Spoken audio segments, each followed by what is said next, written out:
in constant sorrow all through his day. I am a man of constant sorrow. I've seen trouble all my days. He's seen trouble all through his days. For 6 long years I've been around then. No treasure here on earth I found. Oh. One evening as the sun went down and the jungle fire was burning, on a track came a hobo hiking, and he said, "Boys, I'm not yearning. I'm headed for a land that's far away, beside the crystal fountain. Oh, come with me, we'll go and see the big rock candy mountain. In the big rock candy mountain, all the cops have wooden legs, all the bulldogs all have rubber teeth, and the hens lay soft-boiled eggs. The farmers' trees are full of fruit, and the barns are full of hay. I'm bound to go where there ain't no snow, where the rain don't fall, the wind don't blow, in the big rock candy mountain. In the big rock candy mountain, you never change your socks, and the little streams of alcohol come a-trickling down the rocks. There ain't no short-handled shovels, no axes, farms, or picks. I'm going to stay where they sleep all day, where they hung the jerk who invented work on the big rock candy mountain. And the big rock candy mountain, the jails are made of tin, and you can walk right out again as soon as you are in. Brakemen have to tip their hats, and the railroad bulls are blind. There's a lake with stew and whiskey too. You can paddle all around it in a big canoe in the big rock candy mountain. That song is famously was used by hobos to lure young men into their hobo gangs during the Depression. And it does speak to the dream of post-scarcity that has motivated people to participate in the social project since it existed. We essentially were robbed of something, and then we've spent millennia now trying to regain it. But every effort we expend to do it ends up only furthering the power of those who have withheld it from us. Because of their ritual power, I'm going to say it, their magical power. Because the rule of elites is predicated on ritual control of reality. The ability to make reality as you, as a group of people, want through manipulations of symbols. And that ritual power was supernatural when it was connected to a notion of a supernatural god or gods. But now, when technology has become sufficiently advanced that it is, as Arthur C. Clarke said, indistinguishable from magic. People see that quote, the Arthur C. Clarke quote about how sufficiently advanced technology is indistinguishable from magic, and I think a lot of them imagine, oh, they're talking about the technology in the future. No. The Industrial Revolution universalized a process where technology is magical. Like in the sense of people who would have lived in a social context where magic is real would have seen it as magic. So it takes the place of magic in a society where that desire does not go anywhere. It just gets transformed. And now we have a group of rulers who think they're in charge, but are essentially along for the ride of an algorithm that needs people at every point of a circulation of capital. They need people to stand as circuit completers, you know? Like you need to, for electricity to operate, you need these circuits to be completed, right? Like you need a switch to be thrown to connect two pieces of metal to conduct the electricity. Capitalism requires human conductors, at least for now it does. And capitalism is always seeking human conductors. And all those conductors think that they're operating on their own best interests. They think they're operating for themselves. And the higher up they are, the more they're able to believe that they actually are. Because what they want and what the machine wants are the same at a certain point. And that point of conflict, you only really feel it at the bottom, which is why the people at the bottom have the least influence over how the machine operates, because their alienation is complete. At the very top, you might not like the direction the country is going if you're a MAGA billionaire, for example, but that's just a political alienation. That's just something that can be diffused into a culture war, because your material interests and the interests of scraping the planet for its last bit of surplus value are the same, because it keeps you in the style that the system has made you accustomed to and that you are addicted to, because it, for you, constitutes the good.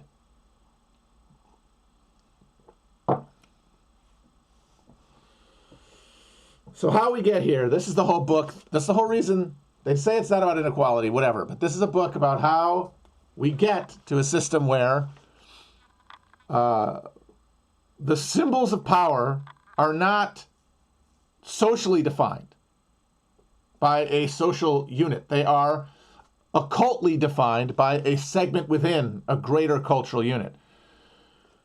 Because conflict in like systems of thought between cultures is meaningless, because eventually they're going to come to fight and one's going to beat the other. And then one's going to subjugate the other. And then that other stays outside. It might obey. This is how empires are formed. You might obey, but you obey because if you don't, you will be actually punished in the here and now. You're not worried about some sort of cosmic retribution. You're not worried that you're violating God's law by being alienated from a power structure that has oppressed you and conquered you. But within a system, there's not that alienation, even among people at the bottom. And if it becomes too powerful, if it becomes too much at the bottom, you have crisis emerge at the political level. This is why all societies based on classes eventually collapse under their own contradictions, because you have this essential alienation between the bottom and the top towards the ritual symbols of the social order, what they mean.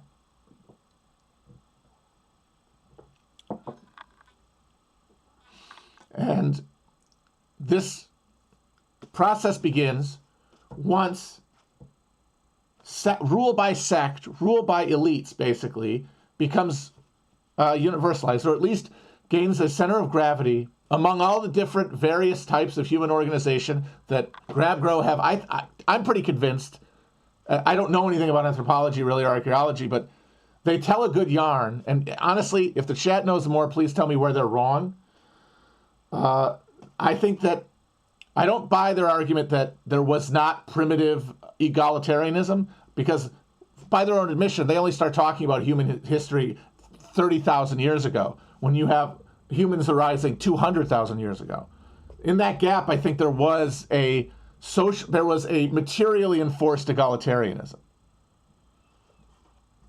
They disagree. I don't think that they're correct on that. But I think their argument that once you get to a record that can be looked at, you see a much more fluid play between modes of production and social orders than you would imagine, or at least as like the cliches of human civilizational narratives go. But somewhere along the line, hierarchical social orders that are able to hoard enough surplus and distribute it efficiently enough to build military forces that are capable of exerting power outside of a social structure and dominating consistently those outside of it and suborning them to their cultural project, and therefore sublimating a lot of the intra-class conflict within the social order between commoners and elites. That model then becomes evolutionarily dominant over all of its competitors and eventually overwhelms them. And then what we see from prehistory from antiquity to now, throughout the historical era of humanity, we see a cycle of modes of production coming into fluorescence, reaching a certain extent, and then collapsing. At all times, the thing pushing them into collapse being class conflict. Now, what might lead to crisis is usually ecological, a social order that assumes a certain environment, fails to have that environment, and can't reform because that goes against the interests of those in charge of it, and therefore collapses, and is replaced by another form of social domination with different different structures created by different modes of production.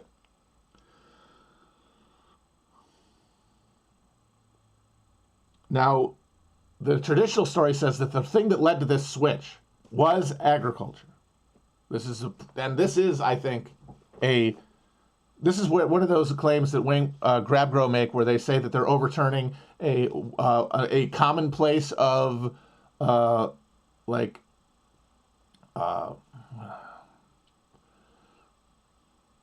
this is a commonplace of like folk pop anthropology. Like when people of learning think about deeply, like, you know, are forced to confront questions of like development of humanity.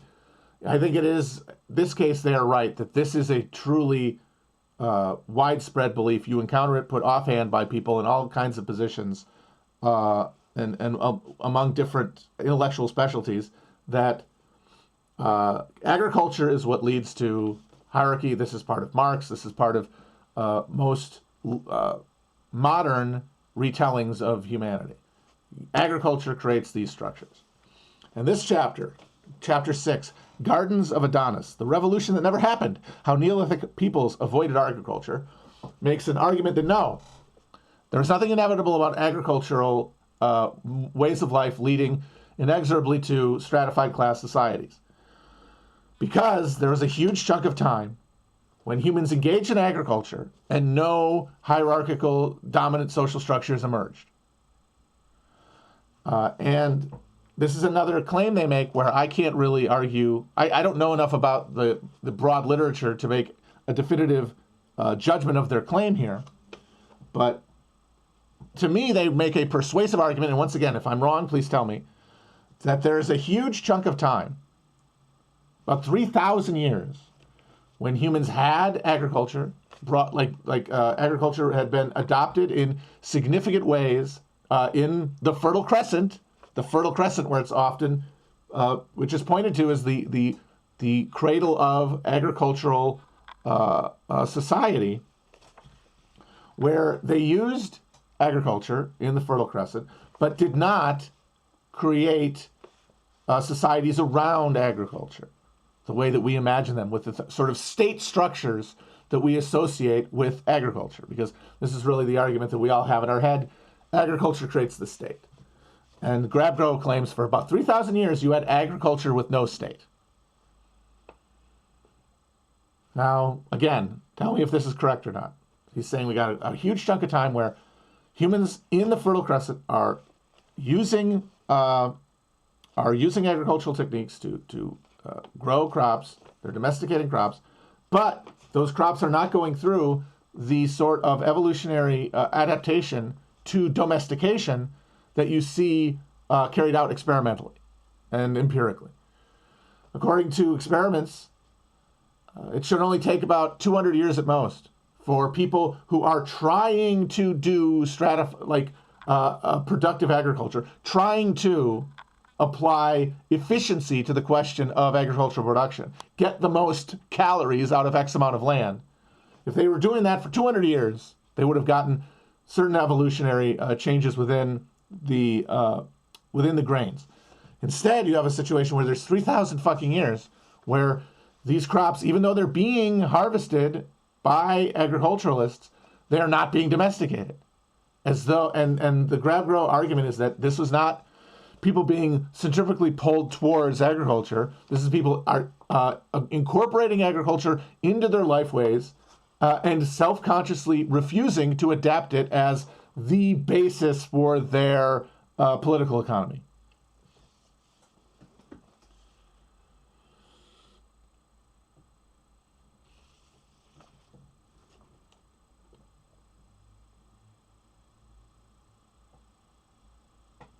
In fact, the implication that Grabgrow evoke here, and that they underline at the end of the chapter, spoiler alert, is that not only did people utilize agriculture while resisting being domesticated by agriculture while they domesticated the crops, in order to maintain an egalitarian social structure. That agriculture, instead of leading them inevitably towards class domination in the state, actually helped them maintain a system of classless cooperation with equality, crucially, between the sexes as well.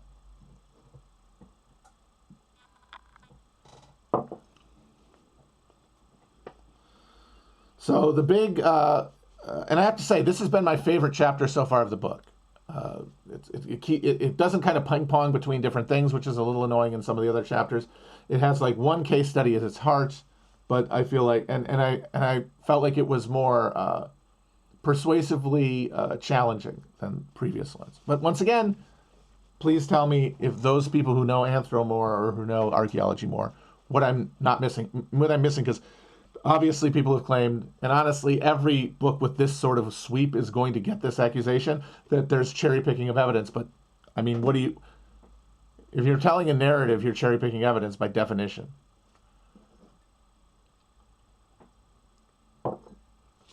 Because there's going to be signal and noise, and you're deciding what's signal and what is noise. And you're doing that through a heuristic that is established politically. And one of the things that is endearing about this book, as I said last week, is that they're upfront about that. We're replacing one just so story about human social evolution that is wrong and politically dangerous with another just so story of the origins of human social life, and might be wrong, but is politically useful. So what difference does it make? And hey, thumbs up. I appreciate that approach so much more than the intellectual dark web tradition that is stultifying and absolutely the STEM mindset that says that you can genuinely approach questions from a disinterested point. And the thing is that if you work in STEM, that isn't true. There are answers to these questions. They're collectively decided upon, though. And the thing that decides them is their practical application. By definition, these soft sciences that make up like our conversation about the world we live in and like understanding the world we live in cannot be tested that way. But you apply the same fantasy of removed disinterest to a physical process to this intellectual one that is by definition politicized. And it makes one of the things that makes conversation impossible and why most political content is absolutely dead, because no one can acknowledge their priors. And of course, they get to feast on the fact that there are a lot of soft-headed leftists who have decided that because of that fact, because of like human investment in understanding the world, the lack of a neutral viewpoint, that there's no standards at all for anything, that there's no rigor. And that's not true either. It's degrees. And the ideological space is filled by people who are super invested in these arguments because they refuse to see that.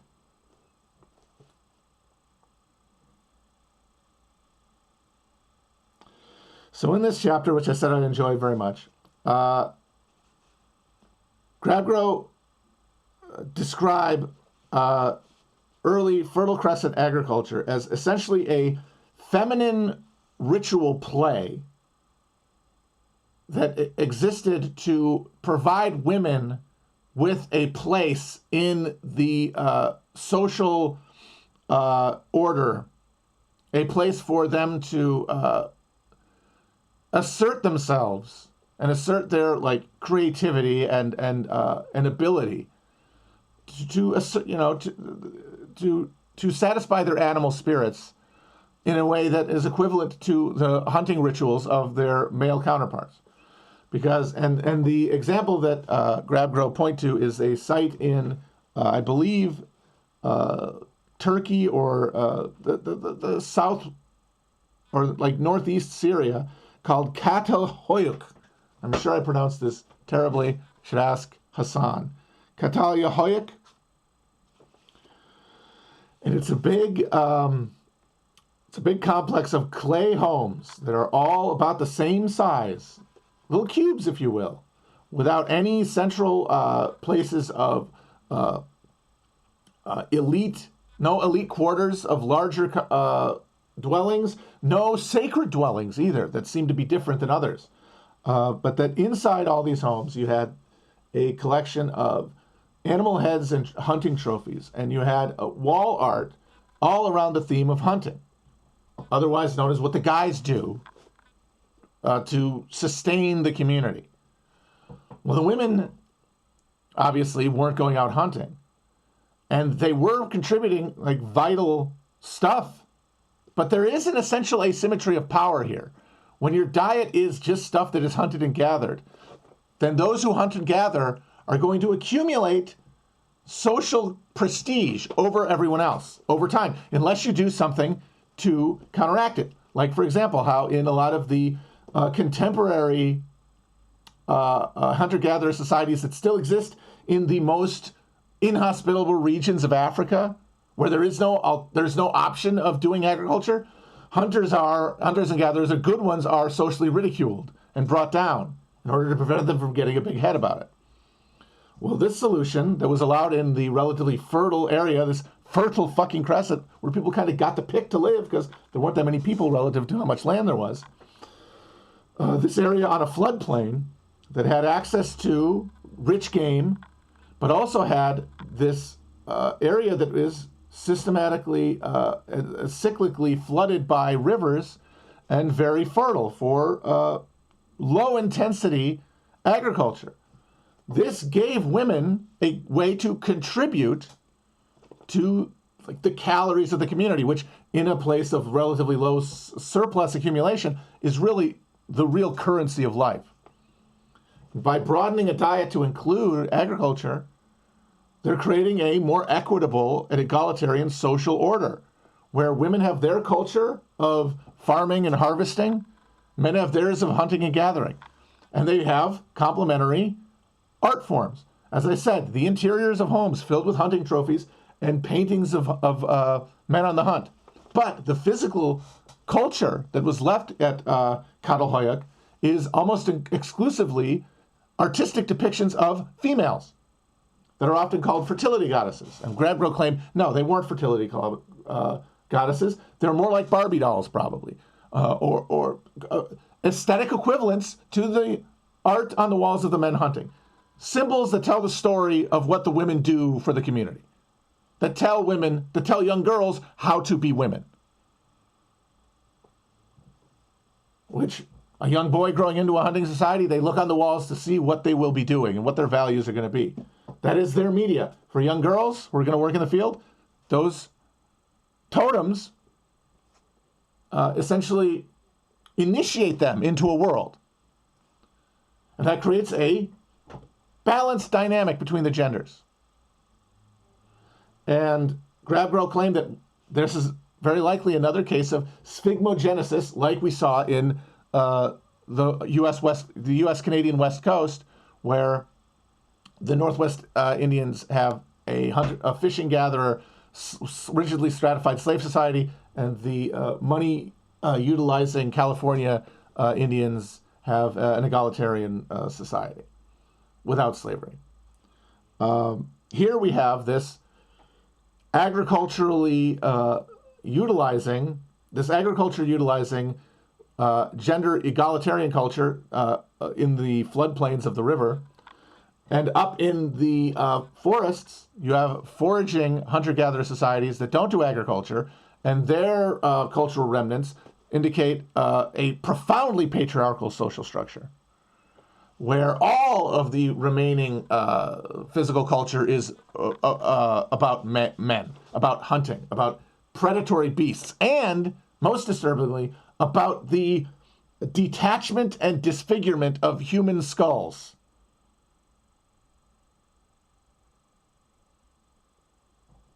Human skull art. They have a house of skulls. And Grabro will say that, like, if you follow this cultural, this package of symbols outward in time throughout, like, Western history, you see how the association of noble houses and aristocrats with predatory animals becomes completely embedded over time. And grab, grow, endorse, and so this is a society that does not have women in the fields, women providing calories. Women has staying home and doing vital domestic work, but not being in charge of who gets their stomach filled. And as a result, their cultural symbolic package is patriarchal.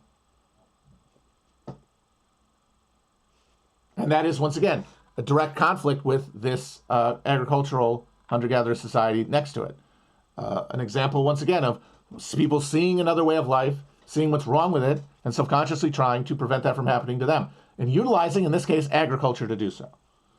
And one of the things that they emphasize is that you might say, well, why would humans not want to get the most calories out of each parcel of land they have? That doesn't make sense. Well, the more calories you get what is required, this is where the labor theory of value comes in. What is required to get maximum calories out of land is effort, is labor, is generally unpleasant physical labor, monotonous, hot, sweaty physical labor, stuff that people aren't going to want to spend their time doing if they have other options, which, as free people of the soil, they do. So they're not going to domesticate their crops. They're not going to irrigate their crops. What they're going to do is they're going to notice that the land right next to them, where the floodplain is very fertile. They're going to just spend a few hours a day putting some seeds in holes and then harvesting the food, which is enough to give them a varied diet. And again, contribute to this ritual of cultural production that acclimatizes their children into their social order. Meanwhile, up in the northern forest, there are a bunch of hunter-gatherers cutting off everybody's heads, piling them up, skull piles, skull thrones, because the women are not part of the cultural conversation. They're not equalizing the cultural values and coding what is good and bad, what is to be sought and what is to be avoided, which is how cultures reproduce themselves. Any way you slice it, at some point you have a healthy human social body that gets cancer, basically. And this book and others that talk about like the origin of civilization are really asking, when does that cancer emerge?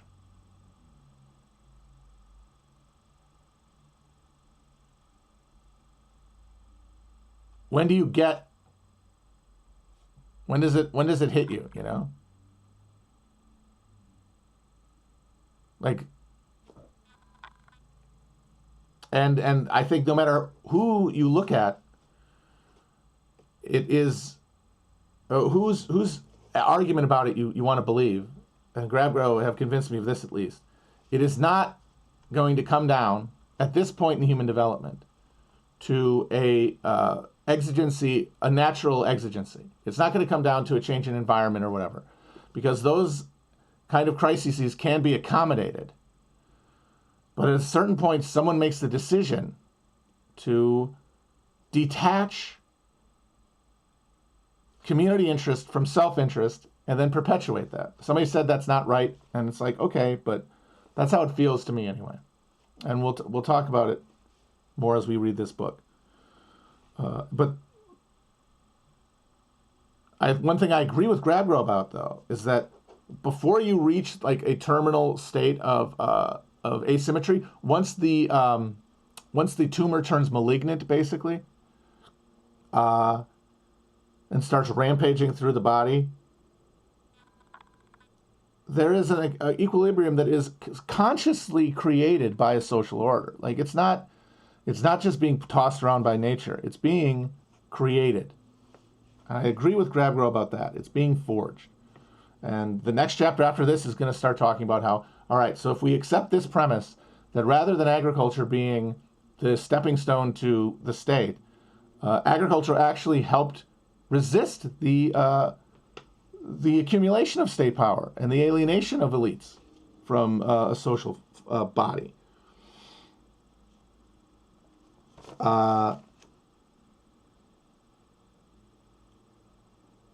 So if that's the case, and the agriculture isn't what did it, then what did it? And they don't talk about that in this chapter. That's going to be next chapter. I'm very much looking forward to it. Because I said, I'm really interested in their argument here. They basically endorse in broad strokes the argument of this anthropologist named Mariaj Gimbusta, who apparently was a laughingstock for many years, but who argued that there was a Neolithic culture of like pastoralism and or like low-level agriculture that was essentially dominated and overthrown by steppe hunter-gatherer societies, patriarchically organized. And they claim that at least in the evidence from this part of the Fertile Crescent, that you see the emergence of the archetypes that she broadly sketched. So we'll see more about where they locate the turn.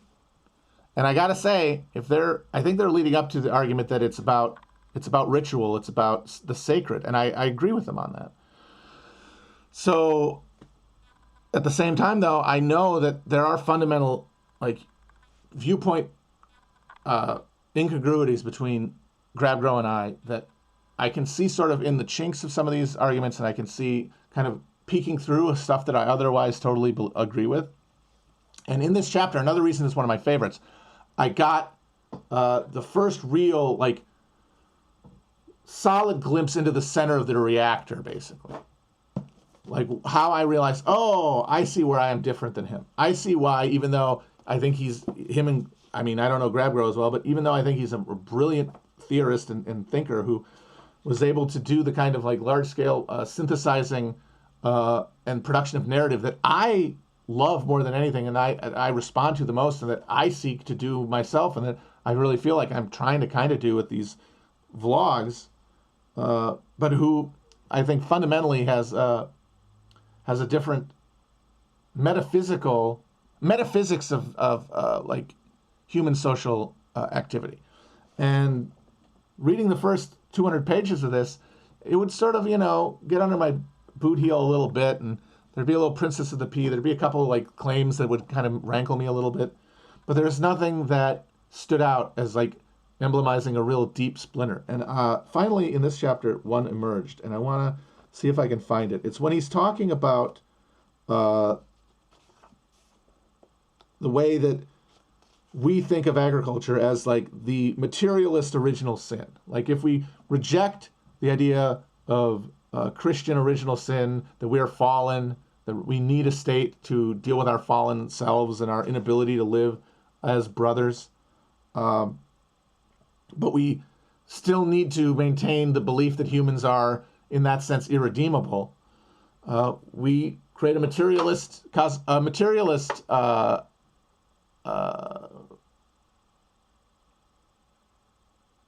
theology, basically, that says we have been worshiping the god of agriculture, and capitalism now is just the evolution, the industrial version of that like producing calories, producing surplus, which is what domesticated agriculture is, has taken us over. And so the bite of the apple becomes the planting of the grain. And so there is this other pop notion that Grabgrow evoked, that we didn't domesticate grain, grain domesticated us. That grain went from being a marginal weed or grass, rather, into this thing that covers the planet by instrumentalizing humans to its reproduction. But Grabgrow have a whole thing here where they reject that, and I'm annoyingly having a hard time finding it. I hate going through the book. I should have tagged this earlier. I'm an idiot. I'm sorry, guys. All right, I gotta go through this stupid thing.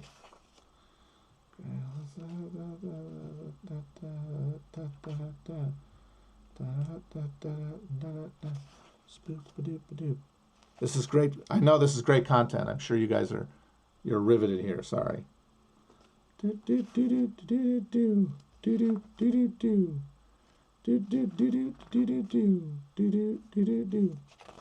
Shit, this is death. I'm sorry, you guys.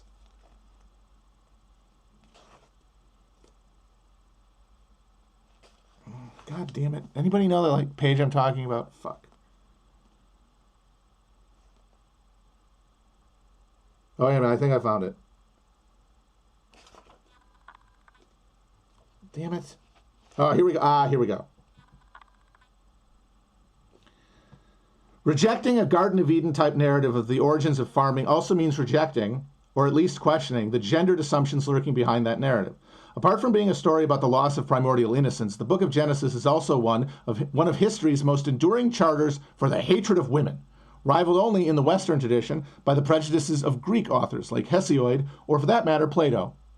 Book of Genesis, you're canceled. Hesiod, canceled. Plato, guess what? Mega canceled.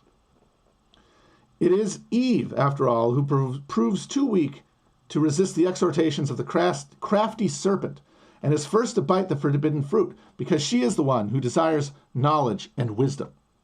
Her punishment, and that of all women following her, is to bear children in severe pain and live under the rule of her husband, whose own destiny is to subsist by the sweat of his brow.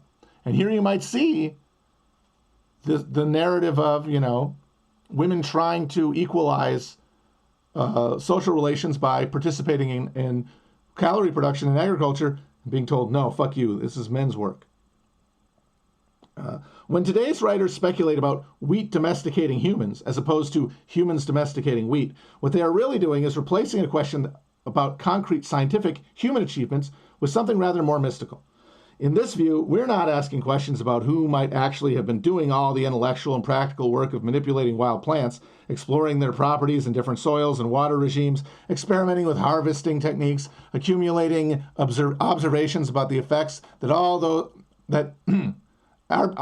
accumulating observations about the effects these all have on growth, reproduction, and nutrition, debating the social implications. Instead, we find ourselves waxing lyrical about the temptations of forbidden fruit and musing on the unforeseen consequences of adopting a technology, agriculture, that Jared Diamond has characterized, again, with biblical overtones, as the worst mistake in the history of the human race.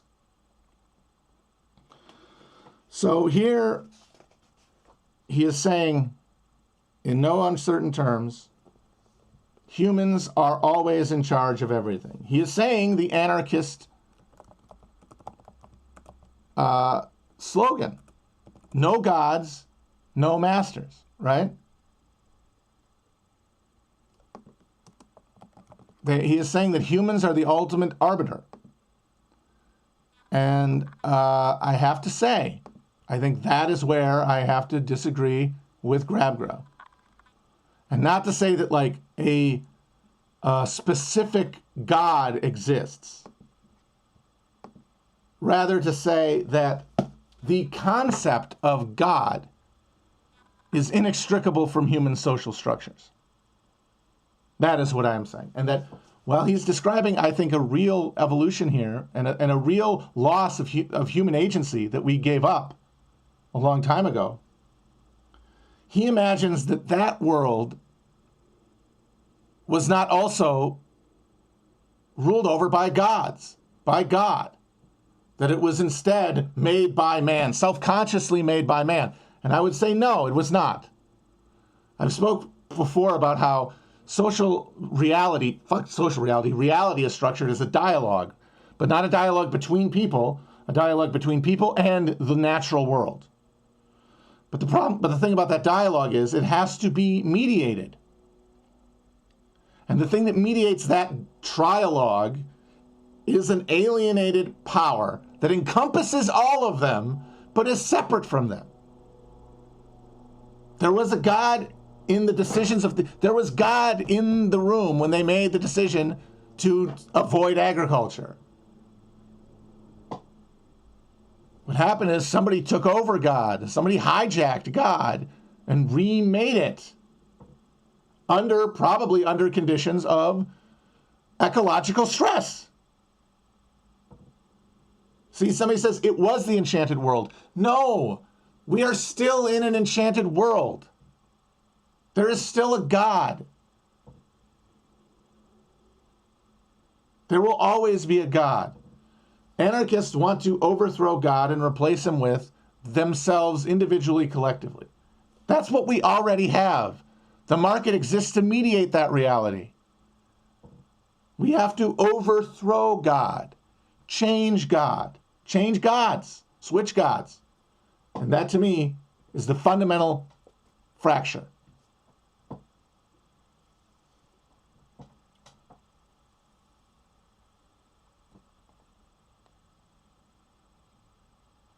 Because anarchists think you can just change people's behavior and that they'll just change everything. No, people's behavior will change because their understandings of what to pursue change.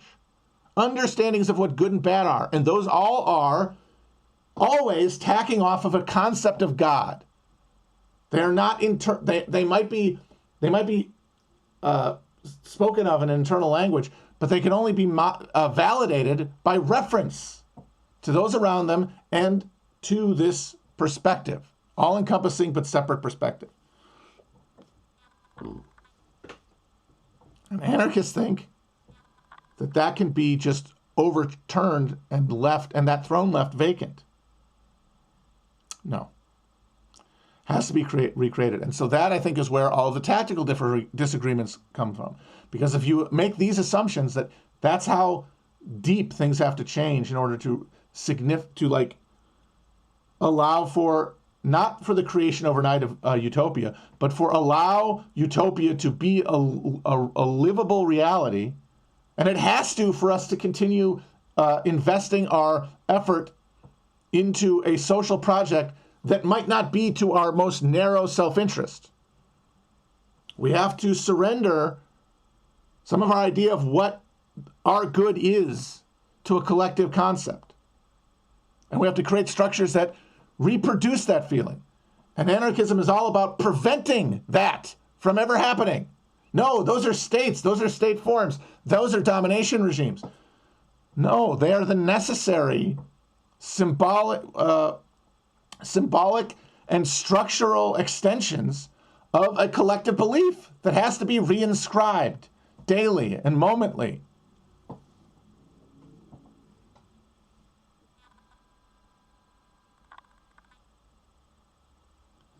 Somebody says, was anarchism a psyop? Anarchism doesn't have to be a psyop because it's deep. It already accepts capitalism's premise, which is that there is no God and that you're God.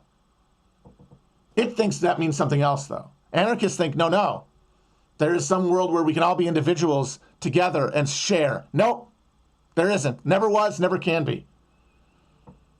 You can get together and live and share and create a utopian horizon, like a project, but it will be under the auspices of some sort of transcendent power, concept that is collectively believed in. Sorry, not negotiable.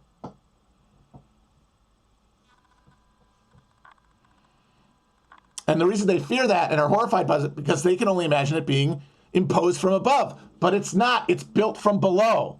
And you can participate in the building of the thing so that you're not alienated from it. But that requires a sacrifice of short-term libidinal satisfaction, which anarchists cannot accept, which is why they fetishize direct action. That's why in the 1800s they couldn't stop shooting politicians. Because it felt good.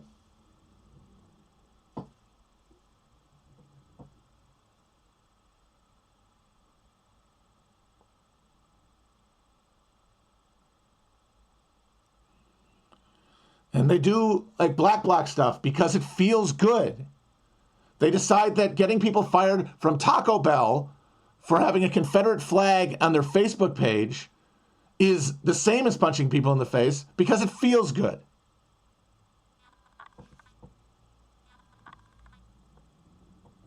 That is why they don't need to be psyops. Their interests below what their political concepts are aligned with capitalism, which is based on short-term pleasure seeking. Yes, anarchism, the dream these people have, is a reality, but not for us. It is a reality beyond our social frontier that will exist after a process, a social process that will extend far beyond our deaths. We're all Moses, man. That's the whole point of Moses, is everybody is Moses. When things are, the fit is hitting the shan, the thing that emerges will be after and incorporate you, but you cannot experience it. And accepting that is part of being a centered and mature person who can clearly see what's in front of them and make decisions based on that.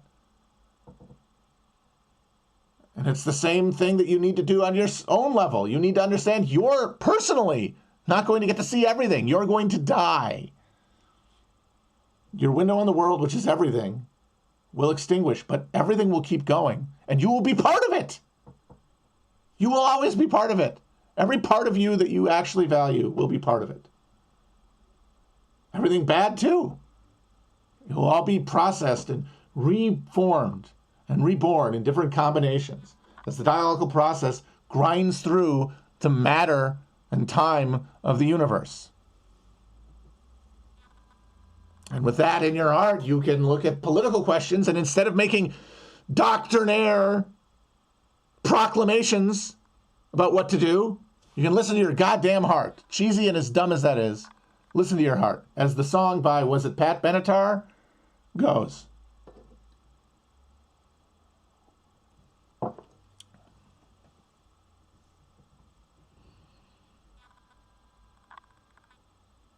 So yeah, anarchists are incredible, are well-meaning. Everybody's sincere. I'm not going to ever. Part of the reason that the conversations are possible is because since nobody really knows why they believe what they believe, and I'm not just talking about anarchists. I'm talking about everybody of every social structure or of every self-appellation of ideology from every perspective, not just the left. Everybody who goes online to do politics and imagines themselves to be one thing, for the most part, they believe it because other people that they like believe it, and they want to share a social milieu. They do believe it, but the thing determining their belief is their desire for a social milieu, which that's a belief that they cannot differentiate from their political priors, because the political priors are built on top of the libidinal urge. And so when they argue, nobody can actually keep arguing. And the reason everyone decided very quickly after politics became identity, and especially right after Trump, and it got this extra ability to invest in it because more people are online, and also a greater degree of urgency because of Trump's grotesque figure. People got really hated and decided to argue all the time about what the right path forward was and what the right beliefs are. But all at the same time, they're also sorting themselves into social groups. I was too. Everybody was. And their arguments are invective and accusations of bad faith, because that's the only accusation that can have actual effect. You're going to argue forever because nobody knows why you believe anything, and you will just eventually get bored with it and decide that you don't actually believe what you're claiming you believe. So I don't have to argue on those principles anymore. I can make an accusation against your character. And because the people who agree with me don't like you already, they will believe me. And because they think I won, I won. That's why everybody decided that, actually debating anything is wrong. Now, I don't like debates either because it's pure spectacle at this point. But I think a real reason that people decided debates are pointless is not so much that it's just watching a boxing match, basically. It has the same meaning politically. But that it spared them the necessity of being socially expected to offer rebuttals. Because people were in it for the culture. And they still are, and that's what it is. And I'm saying it's inevitable and unavoidable. The question is, what is your political identity separate from that? Separate from that metaverse identity that you're living with. That Web 3.0 thing that we're all in.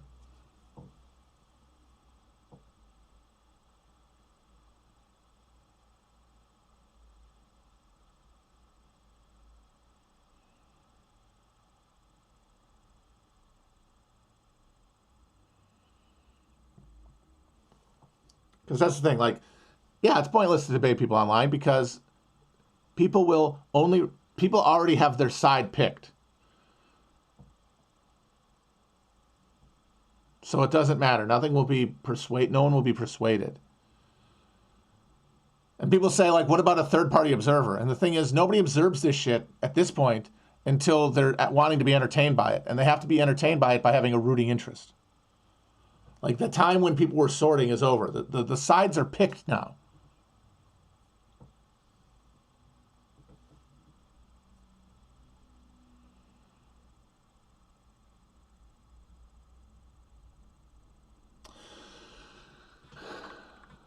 And the thing to remember, I think, is that even if humanity does get extinguished, as in, like, the human race ends, and even if you've convinced yourself by looking at, like, the material reality around you that is inevitable now, that still doesn't free you from the obligation to have a political identity and to do political action. Because it's part of life. And if you don't do it, you'll feel bad and you'll have to do something about that bad feeling. And you can either confront it or you can try to sublimate it. And sublimating it just creates other problems elsewhere, which is one of the things, the mirroring elements of between capitalism and the human psyche. Is that, for example, there's a big debate about crime now, right? What should we do about crime? Harm reduction, or and like letting the pedal off of the incarcereal state, or accelerating penalties and bringing back broken door policing and all that, broken window policing and all that. And of course, the people who say harm reduction and leniency, they say, and also more services. They always say, and also more services, so people aren't poor. But the thing is, that's not going to happen. That's no longer politically possible because the pressure to make it happen no longer exists. Leniency is possible, though. And that does create its own problems. And it creates its own political problems that then have to be solved. The other answer, though, crack down on them, crack heads, throw the book. That creates its own huge explosion of problems.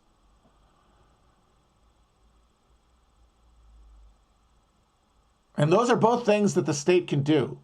They can choose one of those two paths. But anything else is not going to happen. Any real attack of the root of the problem can't occur. And so, whether you're on one side or the other, you're participating in politics and thinking you're doing the best thing, but actually only multiplying problems that then require their own solutions that then have problems multiply on them. Just as an individual who refuses to confront the source of their discomforts, the source of their pain, and attempts to ignore it, only does things that are, in an objective sense, bad for them.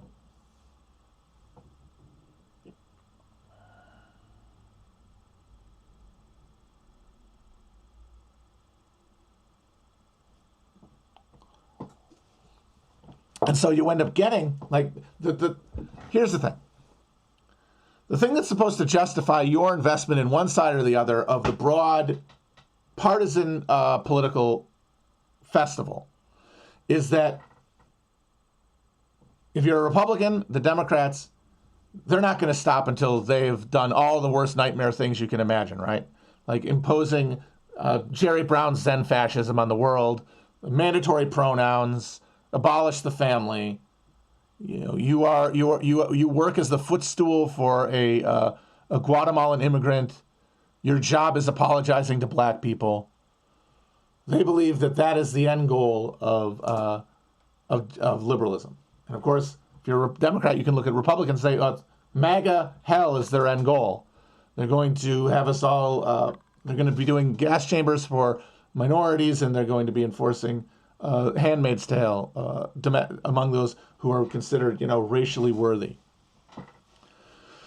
And the thing is that if you had a situation of like end stage capital crisis where, you know, all of the meat has left the bone and it's just the pure skeleton of coercion, it would probably look like one of those other things if they were able to accumulate indefinitely, like towards a point, if they took power and held it and continued.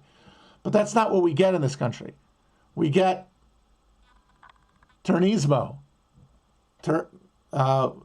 drill, turning the dial, the racism dial back and forth and looking at the audience. Abortions for some, miniature American flags for others. We have a seaside of power, or rather, I'm sorry, a tidal gravity within power that filters a really post-political, apolitical process of immiseration through a cultural filter, a narrative that tries to explain to you why this is happening. And it gives you a menagerie of good and bad guys, up from the highest levels of power to fellow posters and neighbors. And then you interact with that world instead of the thing that's right in front of you.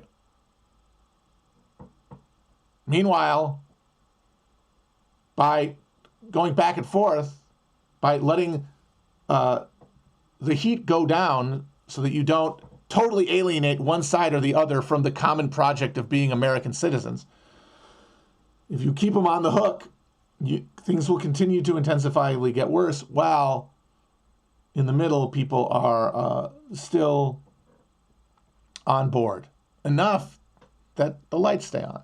And those who aren't on board, they kill themselves through deaths of despair and overdoses. They fall through the cracks, or they rise up and get swatted down. And that's why I think that if humanity does survive, it will be outside the wire. And we can all ask ourselves, where do we want to be relative to the wire? Where can we keep our souls relative to the wire? And I think most Americans, I know I will admit this, feel comfortable at the end of the day on this side of the wire, given where the wire is now, how far away it is, how little engagement I have on a day-to-day basis with the consequences of it. And the thing is, there's no reason for me to hit myself with a fucking birch branch because of that, or wear a hair shirt. It's the world we live in. It's the context we are fixed within. But things are going to change with time, and you have to keep asking yourself that question. That's where it comes down to, is that the moral obligation is to continue asking yourself where your line is.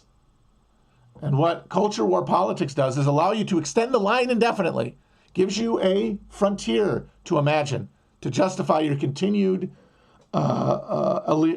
allegiance to the state. And one of the things that really does, and I think honestly undermines a lot of this, is that since so much of our reality is mediated, it's almost impossible for us to engage in public thought about what actually needs to be done legally.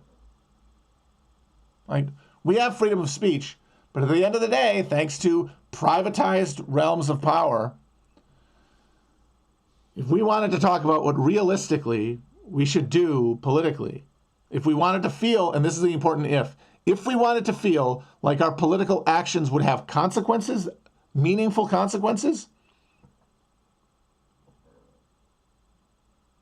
we wouldn't talk about them publicly, because they would get us in trouble. And if you see some people on public forums talking about stuff that is illegal and dangerous, it's probably because they're too fucking stupid to know what they're doing, and they're operating off of that propaganda of the deed boner, that fucking that aggro orgone erection. Just like, yes, fuck it. Of course, most of them are just going to post about it anyway. They're not even going to do anything. But even the transgressive power of posting like that is going to keep them hard. Or they're literally cops and being paid to do it.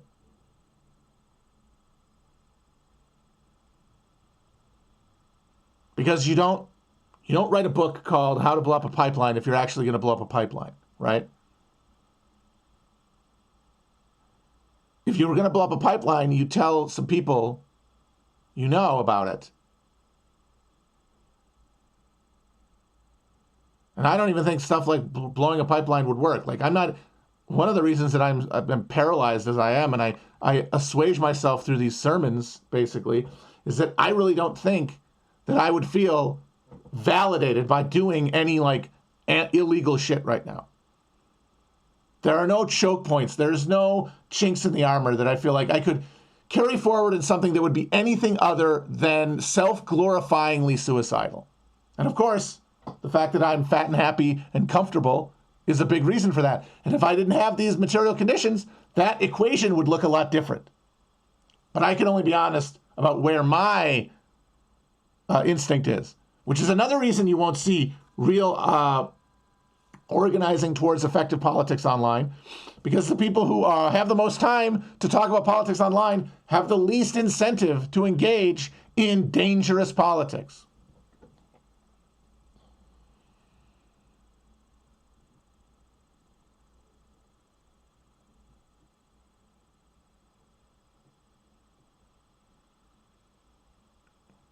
Wait a minute, somebody says you know how to blow up a pipeline. Does that book actually, like, tell you how to do it, though? Or is, like, why you should, hypothetically? I don't know, I haven't read it.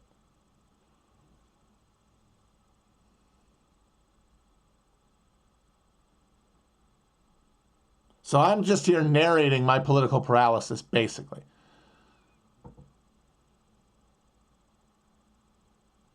And I think that's what we're all doing to some degree or another. And some of us are doing it because, you know, if nothing changes, you'll be materially okay. And that's me for now. But, like, I'm talking now. I mean, reality could smack me in the face anytime. But for now, I can imagine a status quo going forward where I will be okay, and I can continue to rationalize my participation in it one way or the other.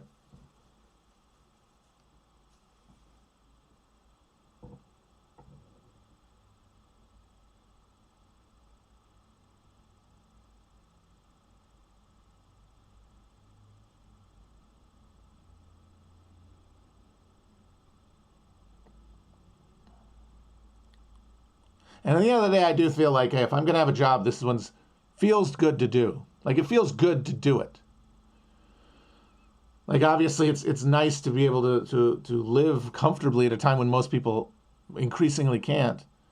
But I do generally feel, I don't feel that guilty about doing it, and I actually enjoy it. Like, this time I spend doing it allows me to feel what they said in the Chariots of Fire, God's pleasure.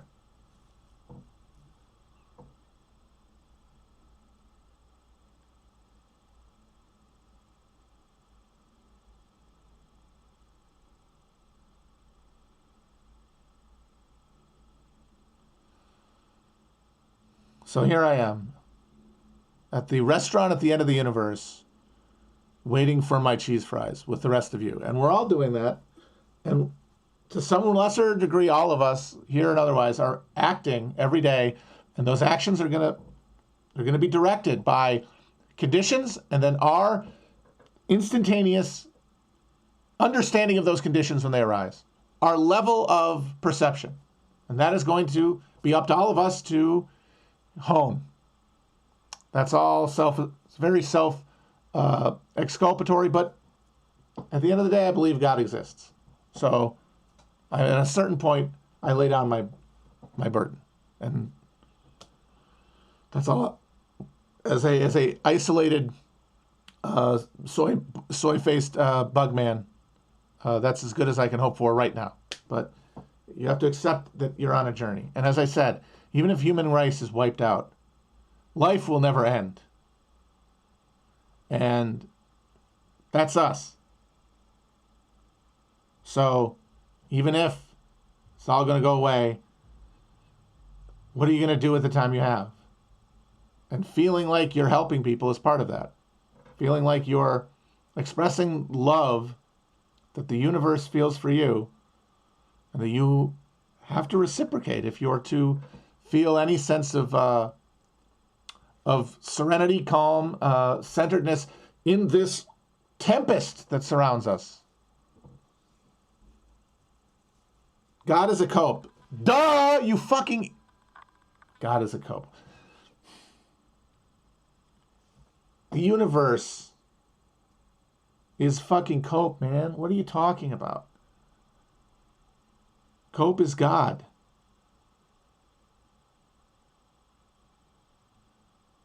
Like, if you're a hardcore materialist, right? You think that when you die, your brain just switches off, right?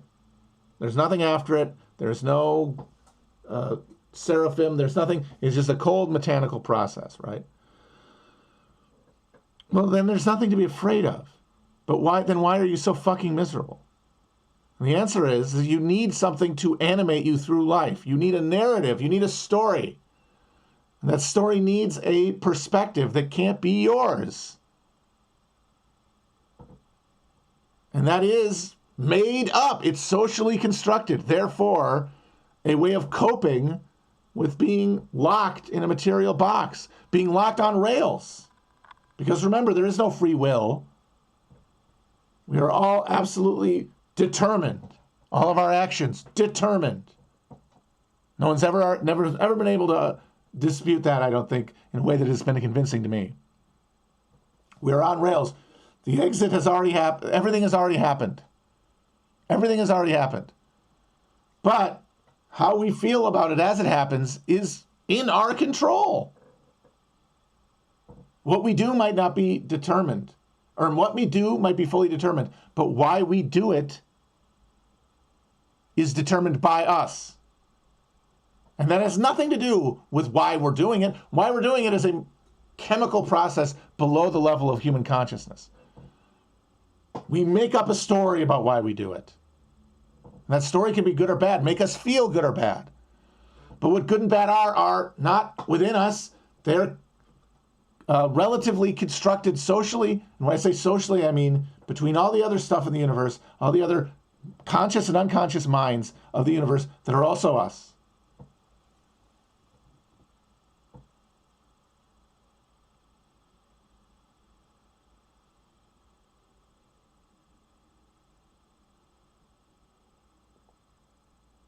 So guess what? Even if you accept this is all just a material and the world's ending, you still have to cope with that.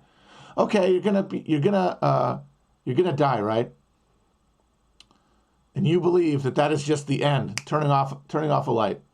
End of Sopranos, which one of the reasons that's one of the best endings ever is because it's one of the only modern psychological portraits that actually is able to embody the real anxiety of modern life, modern spiritual life, where there is no God, there is no supernatural, there is only like electrical impulses. And that is when it just ends and you never learn anything and you never know anything and there's never any conclusion, there's never any sense of putting down a burden. It's just misery, misery, misery, end. And you never get, and of course, the end itself won't hurt, but thinking about it will hurt, and it'll hurt more and more the longer you accumulate wrongs. You accumulate injuries to the self, spiritually and physically. And then it just ends. And that's why everyone watching that movie and just being horrified by that suspension and that lack of resolution, that's hell! Congratulations! David Chase actually built modern, secular, Western hell for you to live in. Which is just the fear of the thing happening. All right? How are you? You're not going to cope with that? You're going to cope with it one way or another. Even if you use science to understand it, well, logically that means that there won't be any fear, so there's nothing to be afraid of. That's a fucking prayer, bro. That's cope, dude. And you can't say, yeah, but this is reality I'm confronting. You don't fucking know shit, dude. As if cause and effect don't break down at the fucking quantum level.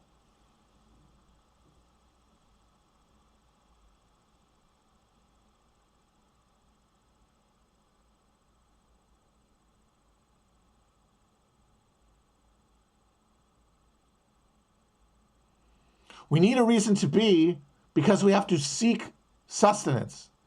We need a reason to be because we have to act to live.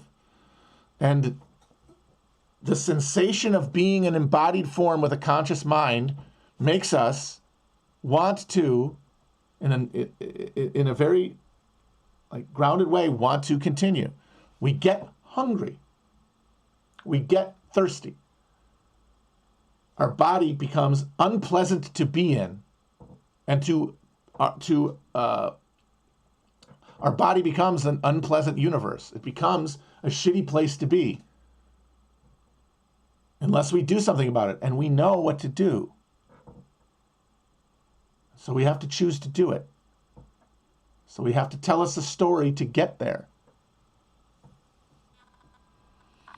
And that is why we're always going to have a God, because there always has to be that embodiment of unity, that embodiment of the fact that the embodiment of unity that quenches the anxiety of existential annihilation, that says it's not going to hurt and it's not really the end of anything.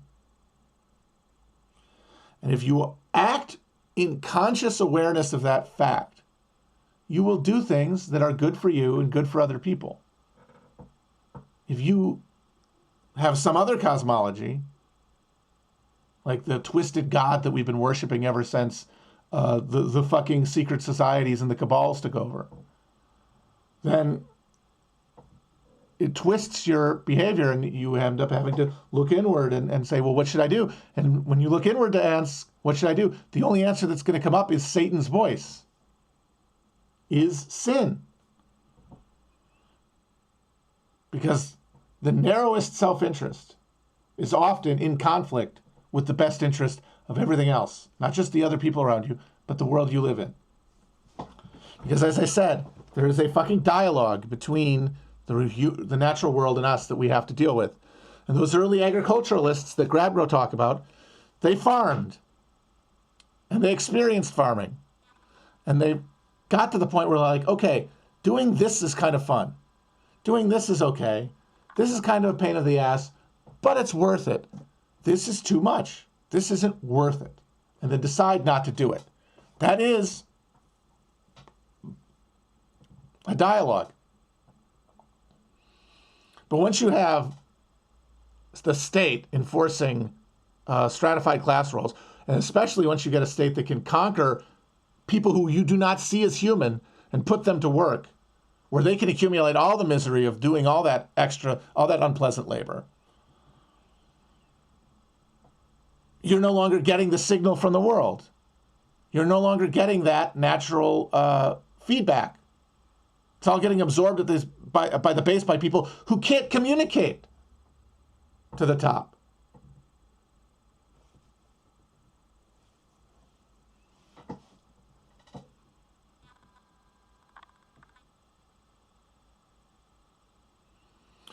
So he says, you've argued that we need to cope. Cope is inherent, which is true, but that isn't the same as arguing that God is real or even necessary, even if God was the original cope. There's plenty of other kinds.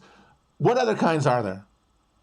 What I'm saying is, what other kinds of cope are there that aren't self-destructive? And by being self-destructive, I mean make you miserable, make you soul dead, and hurt those people around you.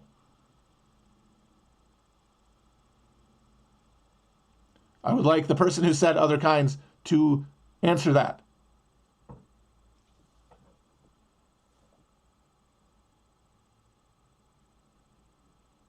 Because if you say, like, just watching movies all day, that's bad. That's bad for you. If you say engaging in self-definition through political action, we see what happens when people do that in a place where you can't really move that much politically. They run against a fucking bug zapper. And they hurt the people around them. Because they're willing to sacrifice their human connections on an altar of ideology.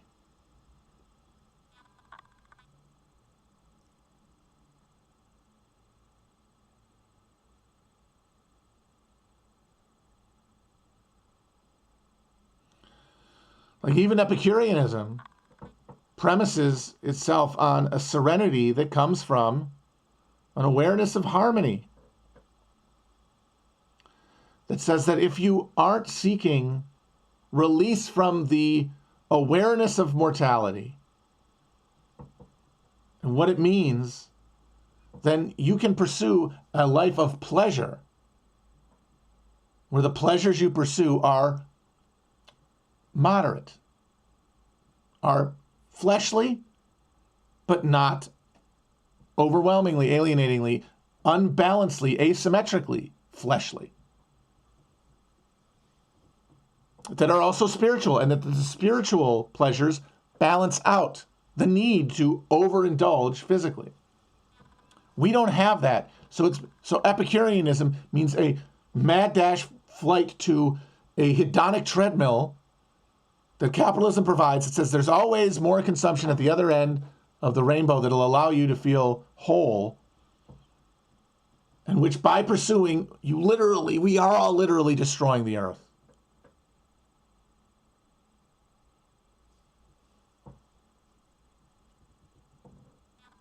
Death means nothing to us, is what Epicurus said, and that's correct. Someone who lives willing to die at any moment will behave accordingly. Now, yeah, some of those people are going to kill themselves or commit mass violent acts, but that's because they're traumatized into that. If you seek that state consciously, not be driven there by the misery of the life you live with, where annihilation is preferable to continuation of life, where you reckon with that spiritual void and try to proactively deal with it, then living a life with the conscious thought that death is meaningless will allow you to be the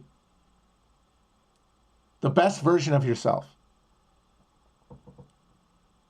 And that is why, as I said, Sopranos ending is one of the most perfect pieces of art of the popular era. It's because it shows you hell under conditions of pure materialism. Because remember, this is a happy ending in many respects for Tony. He doesn't feel any other pain. He doesn't have to go to hell and get stabbed for murdering all these people. Like, that's not there. But what is there is that he just has to... is that you, not he, because remember, he's not real. You get to imagine that happening to you and imagining that point afterwards. And of course, you won't be experiencing it, but until you do, you can imagine it. And you're agonized and tortured by that thought. That's what's so interesting about Uncut Gems, because Uncut Gems is like a Kabbalistic version of that, where Howard Ratner is presented as essentially a mystic. Like, he's a Kabbalist. He has determined subconsciously how to escape his life at its maximal point, how to live the material existence that he lives in a way of maximal pleasure, maximal satisfaction. And what that means is pursuing this jackpot, right? Not with the goal of getting it, but of getting it, winning, and then getting killed. Because remember, this movie starts with him getting a colonoscopy. And about a third of the way through, he gets the call, no polyps. But of course, he knows he's going to get them eventually. It runs in my family. A guy for whom life can only be enjoyed in the most material way, how the hell is he going to be able to handle being in a fucking hospital bedroom, confronting death? Pursue, through the manipulation of numbers, an encounter with the divine, which is achieving the rapture that his gambling addiction has been all about. And then immediately dying. Boom. Done. Seeing the light, ending it. That he is a fucking Kabbalist. He is a mystic. That's why the movie starts with, if anybody has ever done mushrooms and closed their eyes, what you see is a bunch of like tubes and tunnels, kind of. At least I have, a number of times. And the camera moves through it, and then it comes into his asshole, and then he gets shot. The camera goes into the bullet hole in his mouth, in his cheek, and then re-enters that chamber. Like, that's our, like, we are birthed into this predetermined ride, basically, this fixed structure of events, which is necessary because it's part of everything. Everything is happening everywhere. And this is part of what that means. It's your individual consciousness of time on Earth. And you're on rails. The only thing you have control over is how you will subjectively experience this feeling.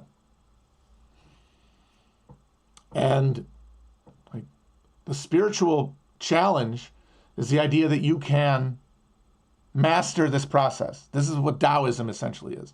The way, the path is already in front of you. And if you focus enough on it, you can head towards death consciously.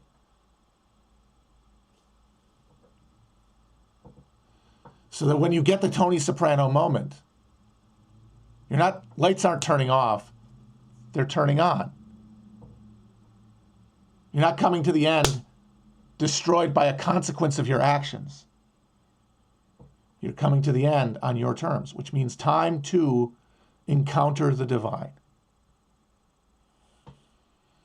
And even if that's not true, a life lived with that belief will be happier than one that is not.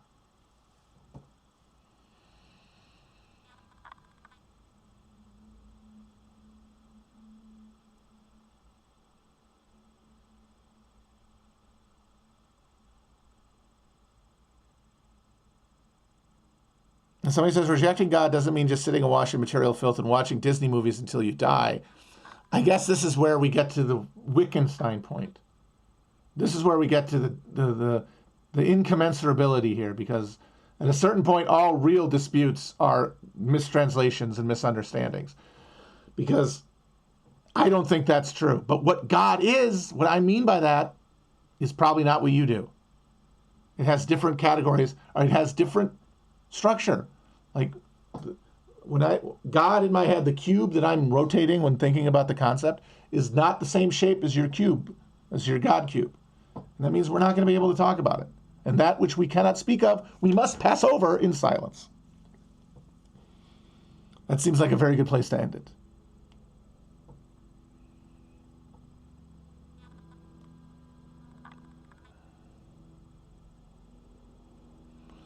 Okay, hope that made sense. See you on the flippity flop. We're going on tour starting next week, so I might not be able to do a stream. I might be able to do it on Tuesday, but if I don't, I'll have to postpone. But when we get back from tour, we'll be back on the stream. Bye-bye.